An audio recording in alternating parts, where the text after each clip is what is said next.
Hello dear learners, welcome. मैं हूँ सिया और आज हम पढ़ने वाले हैं NIOS class 10th Hindi chapter 20 जिसका नाम है उनको प्रणाम।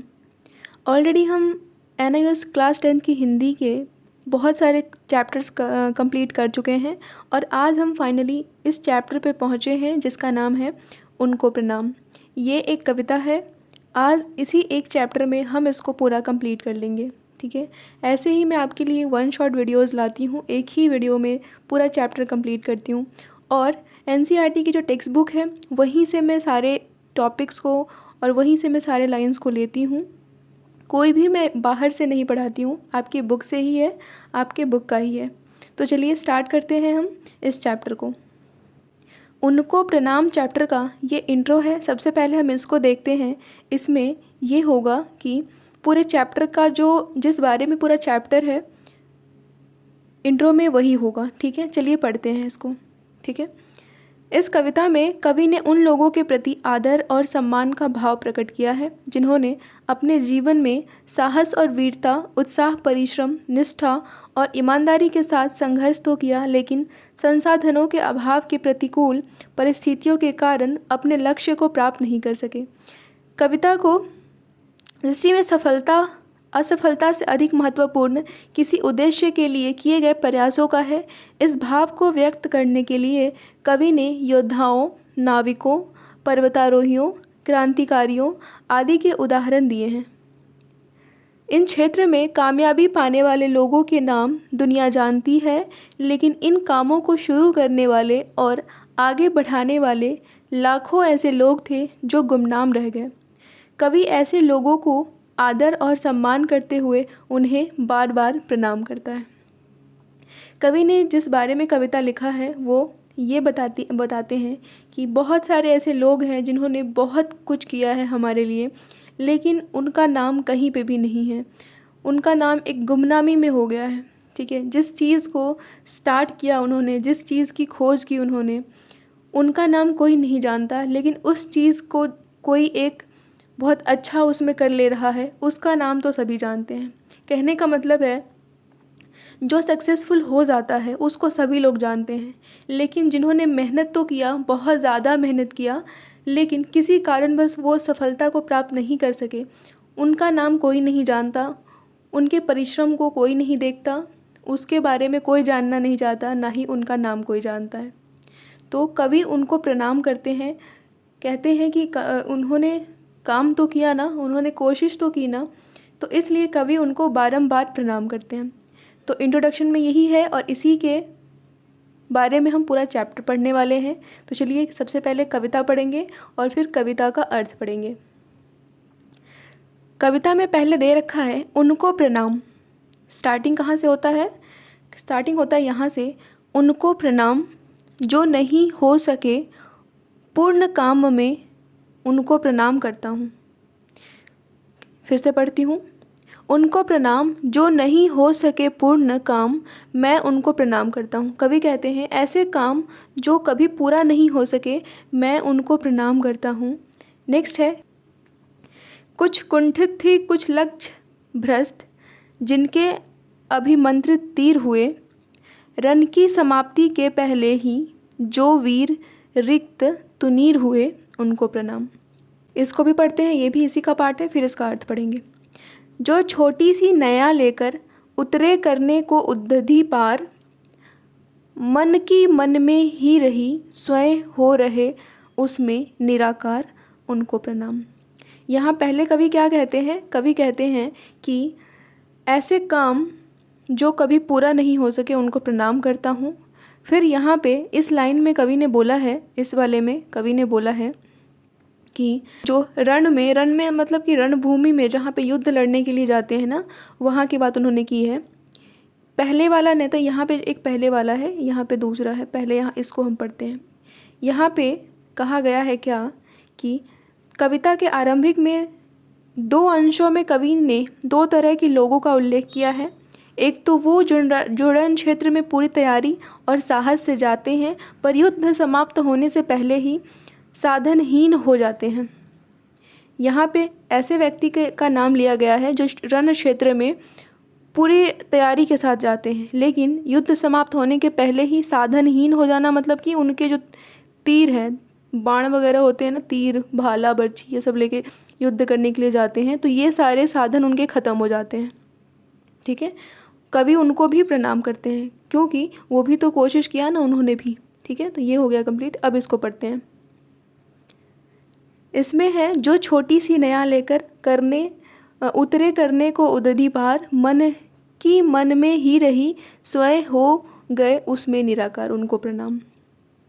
दूसरे में क्या है, दूसरी तरफ जो छोटी सी नया लेकर, नया के आधार पर, नया मतलब कि नाव, जो छोटी सी नाव के आधार पर समुद्र को पार करने की मन में ठान लेते हैं, ऐसे लोग अपने उद्देश्य में सफल हो जाएं, पर इनके उद्देश्य से अधिक इनकी तैयारी, साहस और कुछ कर गुजरने के निश्चय को महत्वपूर्ण मानता है। कहते हैं कि ऐसे लोग जो एक छोटी सी नया लेकर भी समुद्र को पार करने की मन में ठान लेते हैं, चाहे वो नैया को पार कर पाए या नहीं कर पाए, लेकिन चाहे वो अपने उद्देश्य में सफल हो या ना हो, लेकिन कवि इनके उद्देश्य से अधिक इनकी तैयारी और साहस पर कुछ कर गुजरने का जो उनका निश्चय है, दृढ़ संकल्प है, इसको महत्वपूर्ण मानता है और इनके प्रति आदर व्यक्त करता है। कहने का मतलब है कि कोई एक छोटी सी आपके पास रिसोर्सेज है, उसको लेकर अगर आप आगे बढ़ने की हिम्मत रखते हैं, ठीक है, तो ये बहुत बड़ी चीज़ है। तो कवि ने ऐसे व्यक्ति के लिए ही आदर व्यक्त किया है। ठीक है, ये हमारा हो गया। नेक्स्ट कविता का पार्ट आगे पढ़ते हैं। आगे कवि ने बोला है, जो उच्च शिखर की ओर चढ़े, रह रह नव नव उत्साह भरे, पर कुछ ने ले ली हिम समाधि, कुछ असफल ही नीचे उतरे, उनको प्रणाम।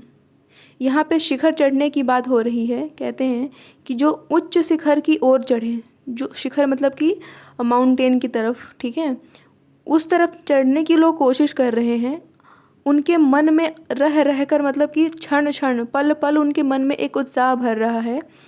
कुछ ने क्या कर ली, कुछ ने हिम समाधि ले ली। हिम समाधि मतलब कि माउंटेन पे जब, हिमालय पर जब चढ़ते हैं तो किसी ने तो हिम समाधि ले ली। ठीक है, मतलब कि असफल हो गए। एंड आगे है, कुछ असफल ही नीचे उतरे, उनको प्रणाम। तो यहाँ पे भी लोगों ने कोशिश की है, इसका अर्थ पढ़ते हैं। कवि ऐसे लोगों का भी उल्लेख करता है जो ऊंचे से ऊंचे शिखर पर पहुंचने के लिए पूरे उत्साह से बार बार प्रयास करते हैं। ये लोग शिखर पर ना पहुँचे हो, बीच में ही इन्होंने हिम समाधि ले ली हो, या असफल होकर नीचे उतर आए हो, ये स्तुत्य है। मतलब कि ये कोई मतलब नहीं रखता इसका, क्योंकि इन्होंने के आदर्शों तथा जीवन मूल्यों की प्राप्ति के लिए प्रयास किया है। क्योंकि इन्होंने प्रयास तो किया है, बहुत कुछ ऐसा करने का ठाना है जो बहुत ही ज़्यादा ऊंचा है। ऐसे कुछ काम करने को इन्होंने ठाना तो है, कोशिश भी की है। ठीक है, ऐसे लोगों के लिए कवि बोलते हैं कि उनको प्रणाम। आगे कविता पढ़ते हैं। अच्छा, यहाँ पर जो होता है ना वो कविता होता है, नीचे इसका अर्थ दे रखा है। आगे कवि कहते हैं, कृत्य नहीं जो हो पाए, प्रत्युत फांसी पर झूल गए, कुछ ही दिन बीते हैं फिर भी यह दुनिया जिनको गई भूल, उनको प्रणाम। अब यहाँ पर ये आपके बुक में दे रखा है कविता, और उसका अर्थ ये दे रखा है।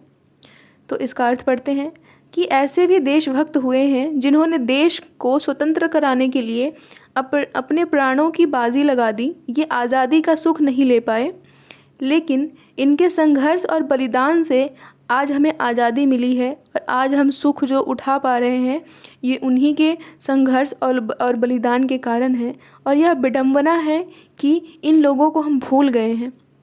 तो कवि ऐसे लोगों को याद करते हुए उनको प्रणाम करते हैं। ठीक है, आगे और भी है इस चैप्टर में कविता, उसको पढ़ते हैं।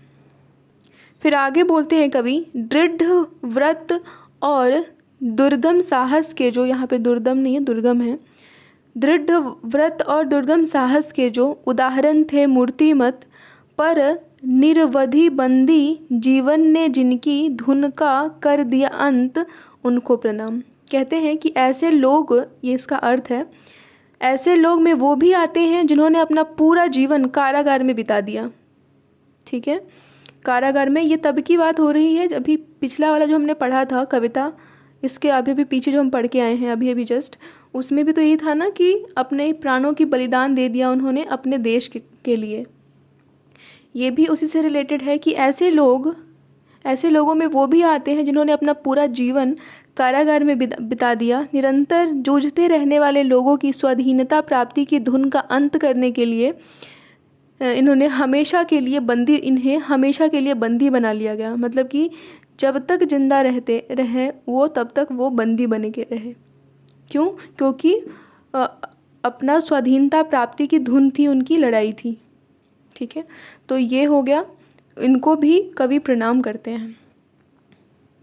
आगे है, जिनकी सेवाएं अतुलनीय पर विज्ञापन से रहे दूर प्रतिकूल, परिस्थिति ने जिनके कर दिए मनोरथ चूर चूर, उनको प्रणाम।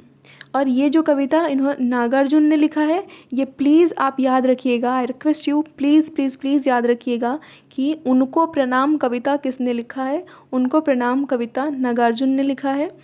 और ये कभी कभी एक्चुअली एग्ज़ाम में आ जाता है, 1 नंबर में आपसे पूछ लेते हैं 1 मार्क में, इसलिए मैं बोल रही हूँ कि उनको प्रणाम कविता को नागार्जुन ने लिखा है। ठीक है, अब यहाँ पर जो हमने पढ़ा है इसका अर्थ पढ़ लेते हैं। कविता के अंतिम अंश में ऐसे लोगों के प्रति सम्मान व्यक्त किया गया है जिन्होंने निस्वार्थ समर्पित भाव से समाज और राष्ट्र की सेवा की है। यह सेवा अतुलनीय है। इन लोगों ने अपने कार्यों का कभी प्रचार नहीं किया, अर्थात अपने त्याग और बलिदान को देश के प्रति अपना कर्तव्य समझा, अतः श्रेय पाने की चिंता कभी नहीं की। ऐसे लोग आजकल होते हैं कि जो थोड़ा किसी की मदद करते हैं, लेकिन वो अपना एडवर्टाइजमेंट करते हैं, लोगों को दिखाते हैं, शो ऑफ करते हैं कि हमने मदद की है। लेकिन ऐसे भी लोग हैं हमारे देश में, ऐसे भी लोग थे जिन्होंने निस्वार्थ समर्पित भाव से हमारे राष्ट्र और समाज की सेवा की है। जैसा अतुलनीय है, ये सेवा अतुलनीय है, ठीक है, लेकिन उन्होंने कभी अपने बारे में प्रचार नहीं किया और त्याग और बलिदान को देश के प्रति अपना कर्तव्य समझा और अपने आप को अच्छा बड़ा दिखाने का कभी चिंता नहीं की, कभी अपने आप को अच्छा दिखाने की कोशिश नहीं की। तो ये था पूरा हमारा चैप्टर, लास्ट एंड हो गया। और इस पूरे कविता को नागार्जुन ने लिखा है, तो ये चैप्टर होता है कंप्लीट। आई होप आपको ये उनको प्रणाम कविता जो है आपको अच्छे से समझ में आया होगा। तो और भी आगे हम चैप्टर्स करते रहेंगे। प्लीज़ अगर आपको थोड़ी सी भी मदद हुई है तो इसको लाइक, शेयर एंड सब्सक्राइब कर लीजिएगा। एक कमेंट भी लिख दीजिएगा कि अगर आपको पसंद आया है तो। मिलते हैं नई वीडियो के साथ, तब तक के लिए बाय बाय, टेक केयर।